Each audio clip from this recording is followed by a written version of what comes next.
I see ladies yeah. in leadership more suited to leadership now because of the skill set of a leader. If you look at just the characteristics, and I'm being fairly, I'm saying ladies are maybe better at communication. Or we're being sort of generalising and being stereotypical to make the point. But vulnerability, soft skills. So the skills of bringing a team together that I think are more required now than they probably were 30 years ago. So I see it as an opportunity. Solutions-wise, I think it's not up to just you to come up with the solutions. It's up to the industry. Yeah.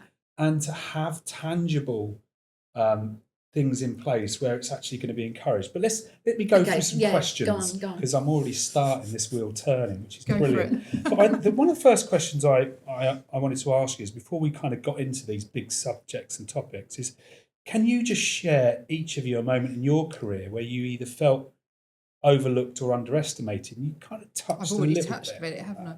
I think certainly when I was working at the big national estate agency brand, the amount of promotions that would happen on a golf course or on a night out, which ended up being in a club or a bar that I wouldn't be present. You'd come back to work and they're like, oh yeah, I've got a pay rise, or I've got this, and I'm like, where do I get heard? Yeah.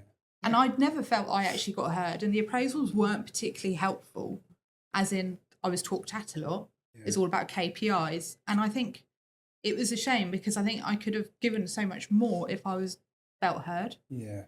Also, I think, as female, you want to see someone that has got children, that can still own a managerial job, that can still present and be a really great role model. Yeah. And you don't have that. Still, you don't really see that. No. And I was talking about my business partner today about it, Claudia Romano, and we were talking about it and just going, who did we look up to? It was very few. Like you said at Countrywide, and it's a shame. If any. Yeah. There was like a couple, and then the females that really were idolised, they probably worked 14, 15 hours a day and didn't have that other responsibilities that I think as a female you will want to have as a family. Yeah.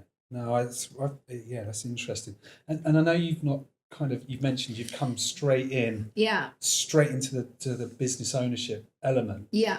But have you experienced anything like that yourself?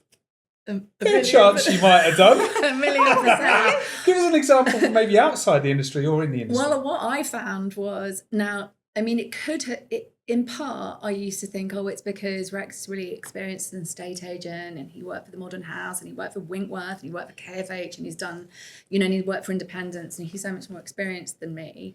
But he's not. I don't think he's more articulate than I am. I don't think he's more competent than I am. I don't think he's more intelligent than I am.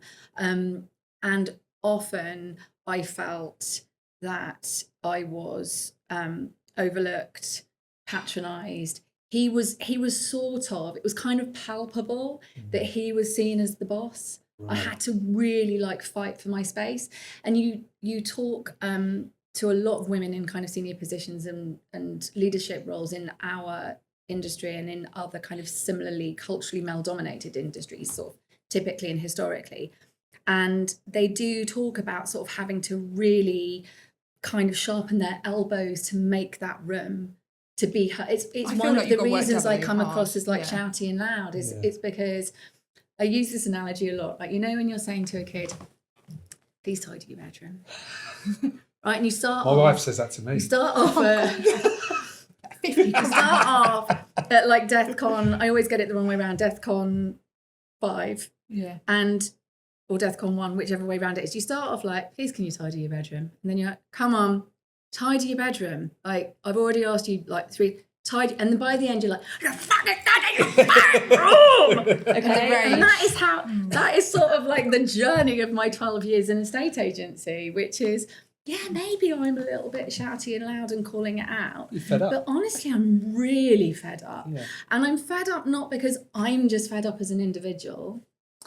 I'm fed up because, and by the way, every time one of those images with a caption of 10 white men comes up on LinkedIn, this is honestly true. I'm often just being DM'd by lots of people. Yeah.